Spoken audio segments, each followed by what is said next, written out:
नहीं, मेरा मेरा कहना ये है कि टीएमसी पार्टी के जो एमपीज़ हैं वो लोकसभा राज्यसभा में बड़ी बड़ी बातें करते हैं फ्रीडम ऑफ एक्सप्रेशन की, कॉन्स्टिट्यूशन की, डिसेंट के बारे में, मगर इनका ये दो चेहरे हैं उनके।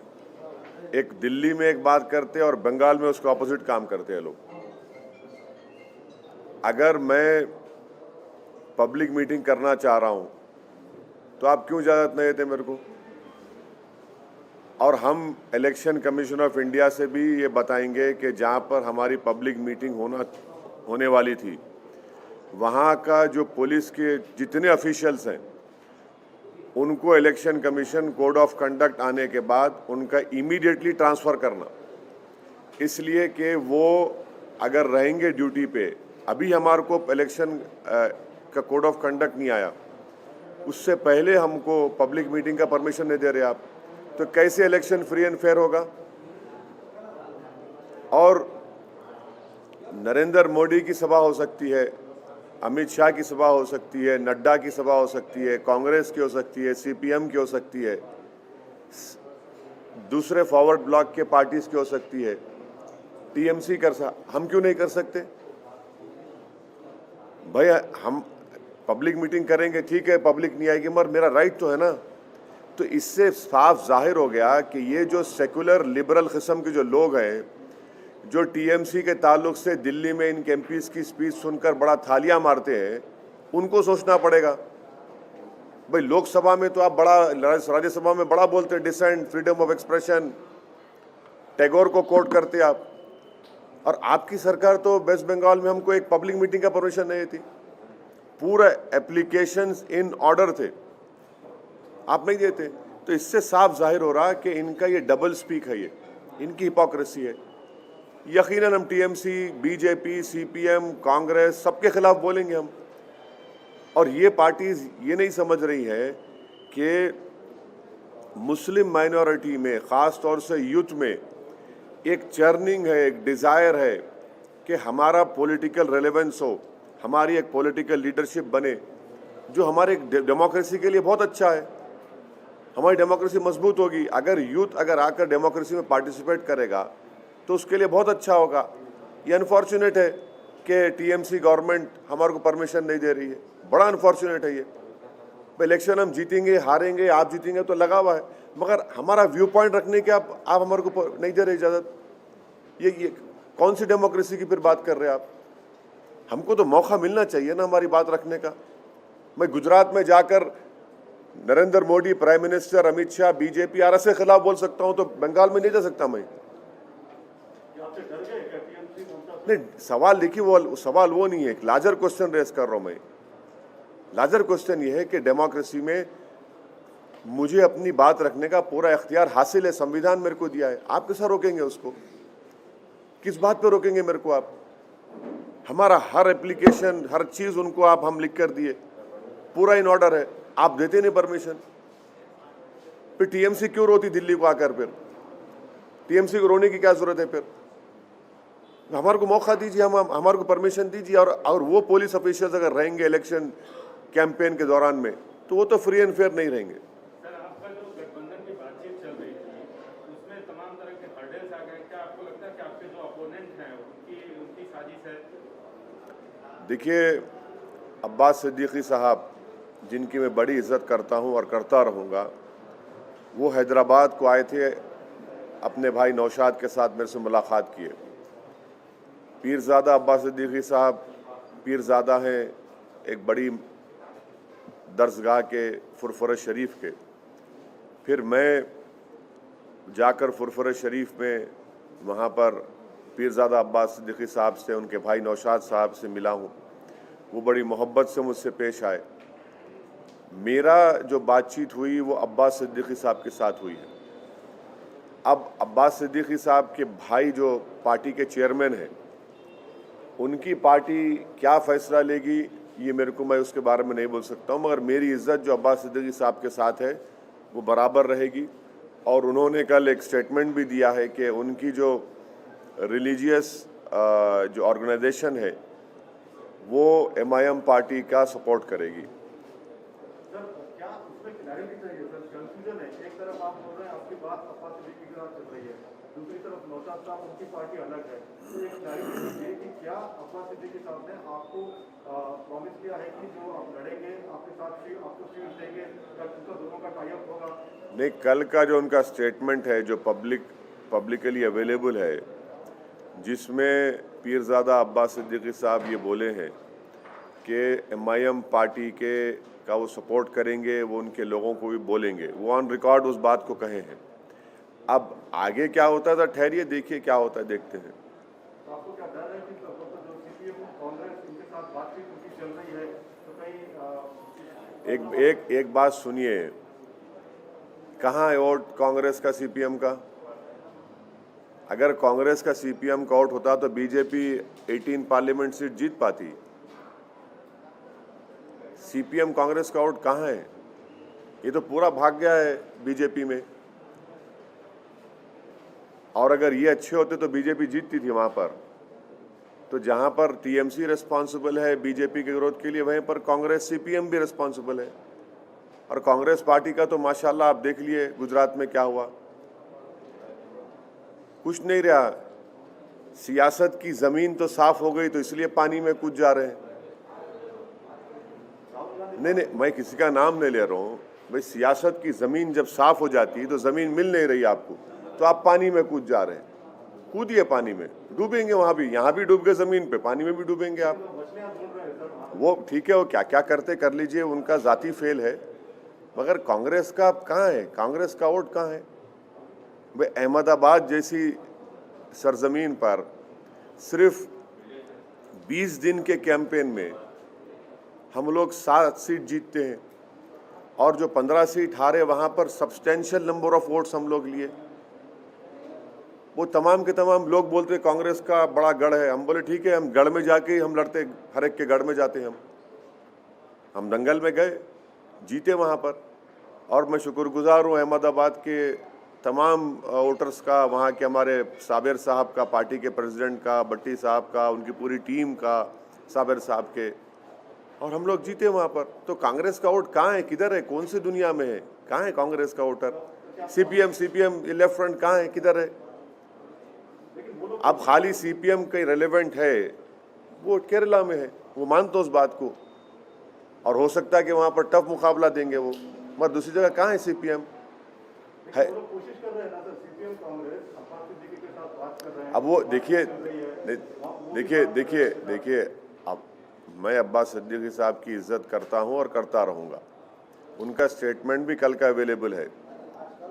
अब देखिए आगे क्या होता, फिर डिसाइड करेंगे। सर, राहुल गांधी ने ये स्टेटमेंट दिया है कि नॉर्थ में पॉलिटिक्स अलग होती है और साउथ में लोगों को इश्यूज में काफी इंटरेस्ट है, तो क्या करना? देखिए मैडम, ये जो है ना, ये उनका स्टेटमेंट है, उनसे पूछिए आप।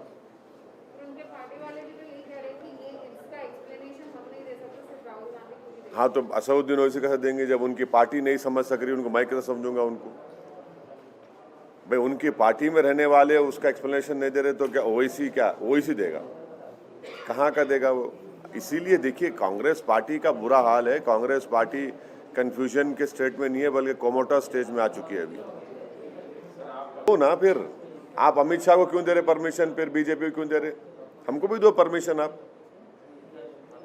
आप परमिशन नहीं देने क्यों नहीं दे रहे आप?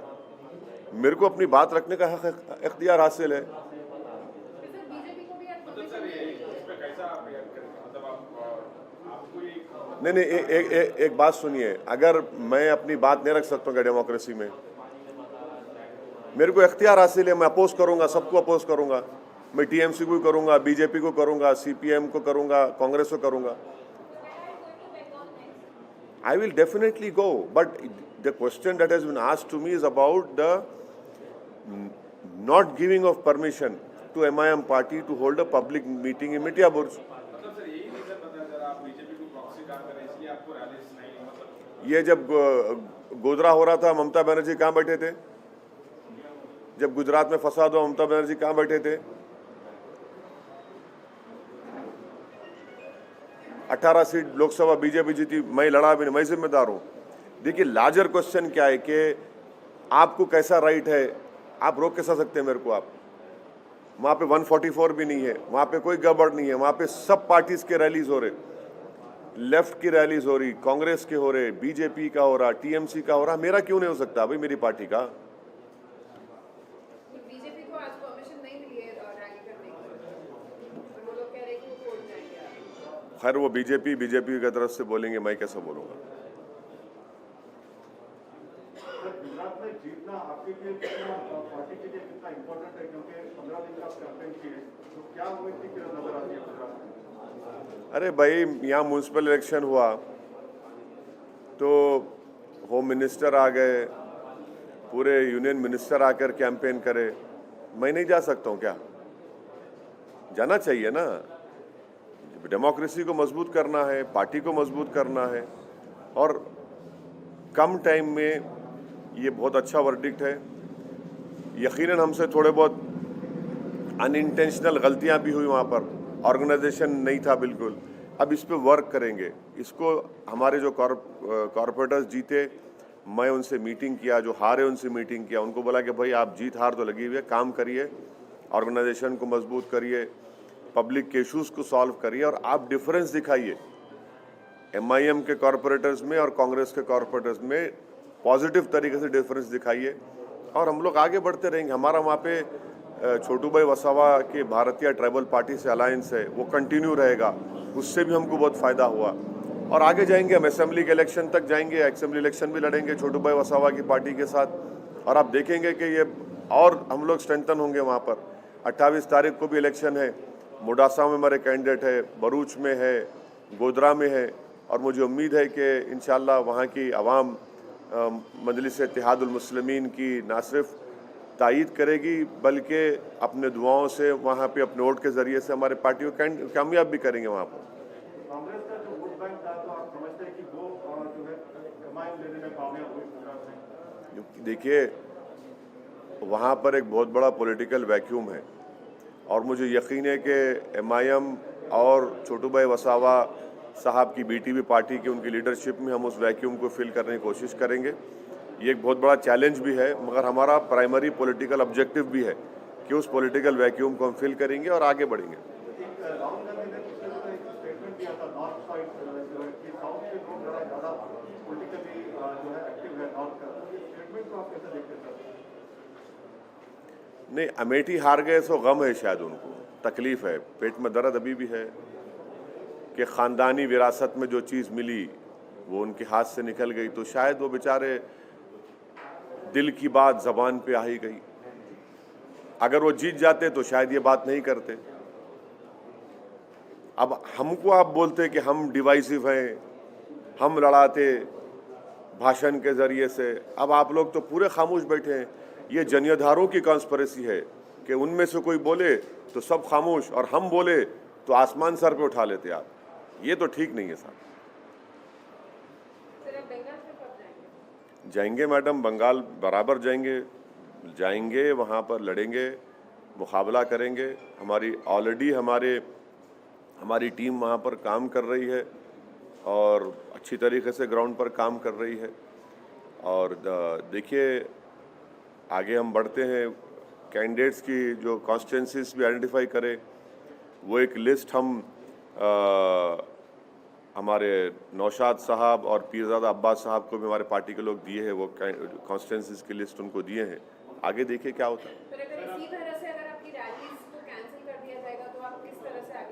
महाराष्ट्र में इसी करे थे गलती कांग्रेस पार्टी। इसी सवाल में पूछना है सर, क्या आप कोई लीगल बात अपनाएंगे कुछ इस तरह से आपको अगर रोका जा रहा है तो आप कौन सा रास्ता? नहीं, मैं देखिए, हम तो जहां एप्लीकेशन दे रहे वहाँ के पुलिस के ऑफिशियल से हम अर्नेस्ट रिक्वेस्ट कर रहे कि आप प्लीज़ हमको मौका दीजिए, क्योंकि जब कोड ऑफ कंडक्ट आ जाएगा, आपका ये हमारा एप्लीकेशन एक्सेप्ट नहीं करना और एक्सेप्ट करके परमिशन नहीं देना without any valid legal reason, we will definitely, you are compelling us to make an application to Election Commission of India that such and such police officer being at that post if he is there during election, the elections will not be free and fair, and that will be, we don't want that to happen.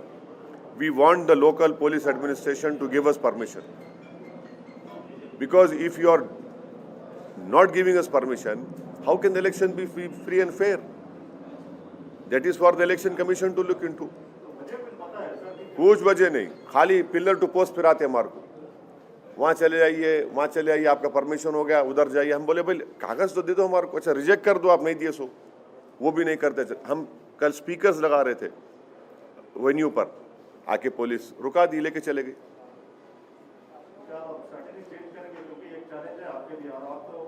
देखिए प्रसाद साहब, जीत हार तो election में लगी भी है। मैं जब तक पार्टी का जिम्मेदार हूं, मैं इलेक्शन लड़ता रहूंगा। मैं जीतूंगा भी हारूंगा भी, तो उसमें क्या करें भाई, मेरी बात तो रखना चाहिए ना मेरे को। भाई ये हमारा क्वेश्चन ये तमाम ये सेकुलर लिबरल इलीट से है, जो बड़ा खुश होते टीएमसी के बातों को। अब जरा मुंह खोलो ना, अब मुंह खोलो ना भाई आप, मगर मेरे को राइट तो मिलना चाहिए ना मेरे बात रखने का।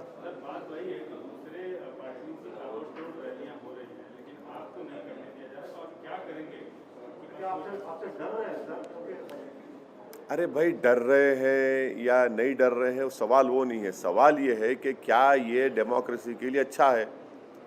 क्या हमेशा कोई पावर में रहने वाला है क्या? महाराष्ट्र में ऐसे ही कांग्रेस करती थी मेरे को, यूपी में भी अखिलेश यादव ऐसा ही करते थे मेरे को। आज कहाँ है महाराष्ट्र में कांग्रेस? नंबर 1 की पार्टी नंबर 3 हो गई। नंबर 1 की पार्टी थी महाराष्ट्र में, नंबर 3 हो गई आज। अखिलेश यादव ऐसे ही करते थे। हम जब 1 महीना पहले आजमगढ़ गया मैं, तो उसी टाइम पे मैं और अखिलेश यादव एक ही वक्त पे लैंड किए। तो ये ठीक नहीं है ना। देखिए, what goes around comes around, power is not eternal. कोई ये नहीं बोल सकता कि मैं 100 साल तक प्रधानमंत्री रहूंगा या मुख्यमंत्री रहूंगा। सबको जाना है इस दिन। जनता है, जनता बादशाह है। बड़े बड़ों को मट्ठी चका दी जनता, इंदिरा गांधी को निकाल दी, राजीव गांधी को निकाल दी। ये जनता बड़े बड़े अटल बिहारी वाजपेयी को हरा दी। तो ये समझना चाहिए, ये डेमोक्रेसी में अगर ये लग रहा है कि कोई अपने स्टेट के पावर से या अपने एग्जीक्यूटिव पावर से सबको नहीं दबा सकते आप, नहीं दबा सकते आप। ये कहीं ना कहीं गिरेंगे वो लोग। ऑर्गेनाइजेशन स्ट्रेंथ, पब्लिक में रैपो, पब्लिक में पॉपुलैरिटी बहुत अच्छा है। ये इनर मोस्ट डिज़ायर है बंगाल में, स्पेशली मुस्लिम माइनॉरिटी में, यूथ में, कि हमारी आवाज़, हमारी पहचान, हमारी ताकत दिखना है। क्योंकि वो देख चुके हैं कि सीपीए लेफ्ट फ्रंट का 25 साल का उनका टेन्योर था, कुछ नहीं करे। टीएमसी भी है, उससे पहले कांग्रेस भी थी। तो वो लोग एक वायबल पॉलिटिकल अल्टरनेटिव देख रहे हैं। क्योंकि 18 सीट जब बीजेपी जीती, ये सब दिख रहा उनको कि भाई फिर हमारे वोट की वैल्यू क्या है। और फिर सोशो एजुकेशनल इकोनॉमिक स्टेटस जो मुस्लिम माइनॉरिटी का है, उस पर भी उनको तकलीफ है। तो ये समझ नहीं पा रहे हैं लोग। सीपीएम लेफ्ट का, कांग्रेस का, तो कहाँ है वोट? कहाँ है उनका? किधर है वोट उनका? उनको वोट है ही नहीं। एक खंडेर खड़ा है जो देख के वो सोचे हाँ एक जमाने बड़ी आलीशान इमारत थी। वही हाल है उनका, सीपीएम का, कांग्रेस का वहां पर।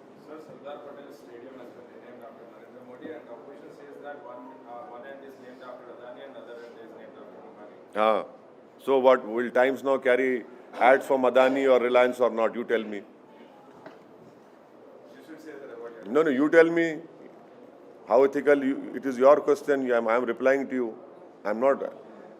आप बोलिए, आप लोग क्या करेंगे? चलिए, गनीमत क्रिकेट का नाम तो क्रिकेट है अब तक।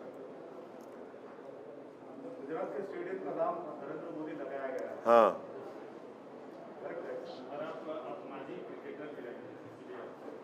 नहीं, ये डे एंड नाइट मैच हो रहा है ना। डे एंड नाइट मैच में ऐसा ही होता। नीतीश कुमार ने कहा है कि MIM is on the verge of breaking up. They are disintegrating in Bihar. बिल्ली के ख्वाब में छिछड़े होते। नीतीश कुमार को ये बात याद रखना चाहिए कि हमारी लड़ाई सीमांचल की इंसाफ की लड़ाई है। वो अकेले हमारी लड़ाई नहीं है, ना हमारे 5 चंबल के, सीमांचल के पूरी जनता की लड़ाई हम लड़ रहे हैं। नीतीश कुमार खुद कमज़ोर हो चुके हैं, वो बीजेपी के बैसाखियों के सहारे पर मुख्यमंत्री बने बैठे हैं। हमको नीतीश कुमार से सिर्फ यही बोलना है कि आप सीमांचल से इंसाफ करिए, सीमांचल को स्पेशल स्टेटस दीजिए, पूर्णिया को बिहार का सेकंड कैपिटल बनाइए, पूर्णिया के एयरपोर्ट का काम करिए। सीमांचल में जब बारिश होती है तो ज़मीन के कटाव के लिए वहाँ बांध का इंतज़ाम कराइए, डैम बना है जो करना है उसका कराइए। जो वहाँ पर डिग्री कॉलेजेस नहीं है उन डिग्री कॉलेजेस को खोलिए, एजुकेशन का इंतज़ाम करिए। हमारी लड़ाई सीमांचल की लड़ाई है। तो नीतीश कुमार से हम बहैसियत मुख्यमंत्री ये बोल रहे हैं, उनको करना चाहिए। और अगर नीतीश कुमार सीमांचल से इंसाफ नहीं करेंगे तो हम सीमांचल की जनता में हम जाकर खड़े हो जाएंगे और सीमांचल की जनता को लेकर हम प्रोटेस्ट करेंगे। क्या वजह बताई गई है उसमें और आपका क्या डिसीजन है? देखिए, आप थोड़ा देर से आए तिवारी साहब।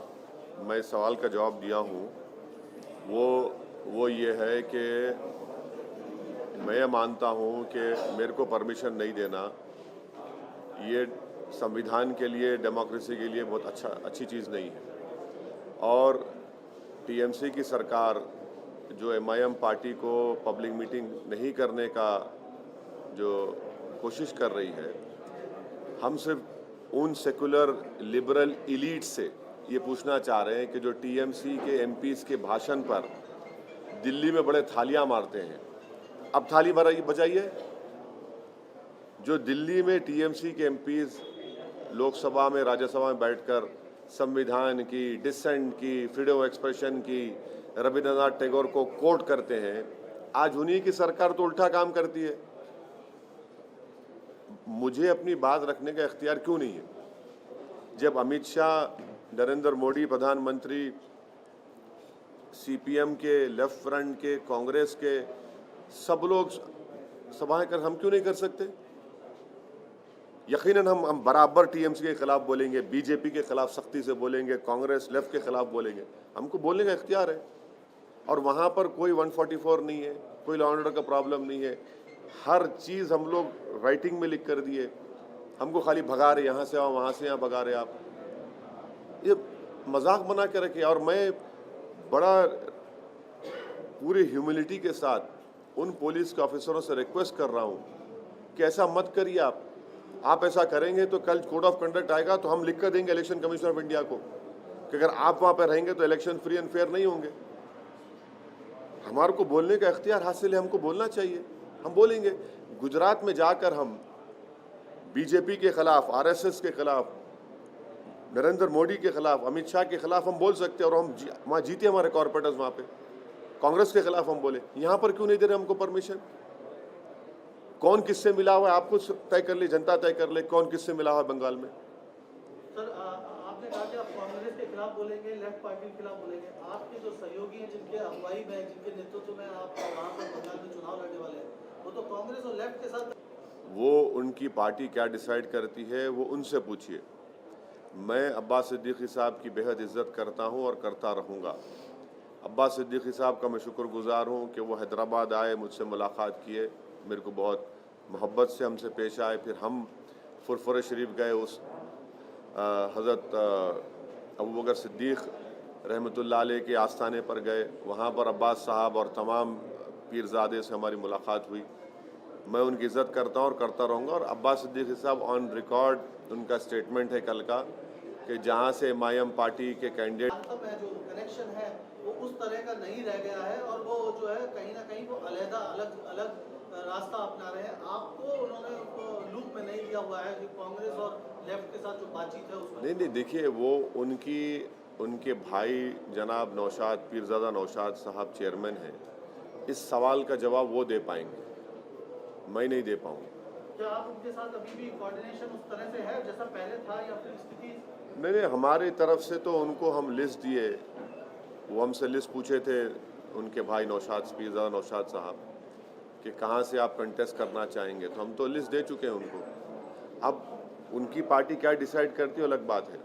मगर मेरा मानना ये है कि कांग्रेस पार्टी का सीपीएम का अगर वोट होता तो फिर बीजेपी इतने 18 सीट क्यों जीती? एम्पिरिकल एविडेंस है कि बीजेपी का जो वोट बढ़ा है बंगाल में, वो तो टीएमसी का भी वोट लिए, सीपीएम का लेफ्ट फ्रंट का भी लिए, कांग्रेस का भी लिए। और बंगाल में मेरी ओपिनियन में वहाँ के मुस्लिम माइनॉरिटी में स्पेशली और यूथ में एक चर्निंग है, एक डिज़ायर है कि हमारी एक पॉलिटिकल प्लेटफॉर्म हो, क्योंकि वो लोग इस बात को महसूस कर चुके हैं कि सीपीएम लेफ्ट फ्रंट का 20 साल से ज़्यादा उनकी सरकार रही, कोई चेंज नहीं आया। उससे पहले कांग्रेस की थी, कुछ चेंज नहीं आया। अब टीएमसी है, तो वो लोग एक वायबल पॉलिटिकल अल्टरनेटिव प्लेटफॉर्म की तलाश में है और वो वैक्यूम है, और एमआईएम पार्टी कोशिश करेंगी उस वैक्यूम को फिल करने की। सर एक लास्ट, अगर वो अब्बास सिद्दीकी साहब कांग्रेस और लेफ्ट के साथ जा रहे हैं, जैसे कि क्या एमआईएम भी उनके साथ इस उसमें है? क्या उस कोलिशन में एमआईएम भी पार्टिसिपेट?